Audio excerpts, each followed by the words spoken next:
Can you tell us the lowdown about online petitions and what's real and what's to be on the lookout for as far as what's really actionable and effective in the long run versus perhaps just a marketing ploy? Every online action, including a petition, has to have a theory of change, some plausible reason why the action they're asking you to do would actually create the result that you're promising will happen. And sometimes that's missing. One common example is someone saying, let's petition President Obama to do something or other. Well, the truth is Obama isn't really paying attention to petitions.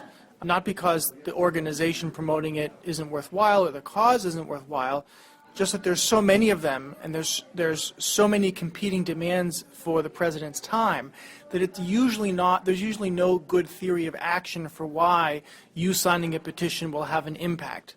On the other hand, a petition against your local city council person might have a much stronger impact, or a petition against a well-known supporter or donor to a politician, like the efforts against Target for supporting homophobic politicians in Minnesota, which was an incident from about a year ago.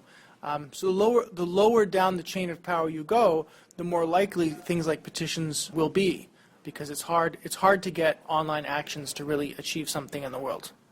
So are there aspects of a petition that we should look out for as considering that the call to action or what they're asking for would be perhaps more impactful in the long run were it taken to scale versus something that's more subjective and kind of feel-goody? Yeah, look for language that talks about the person taking the action as doing it because of self-expression.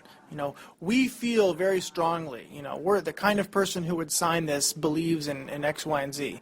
And those tend to be less effective.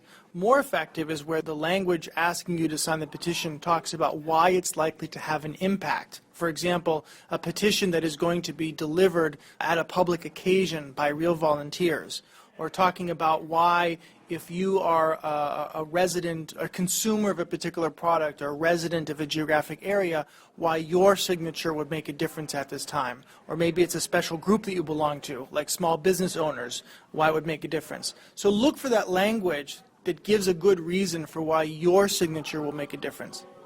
Great. Thanks for your time today, Charles. You're welcome. Thanks.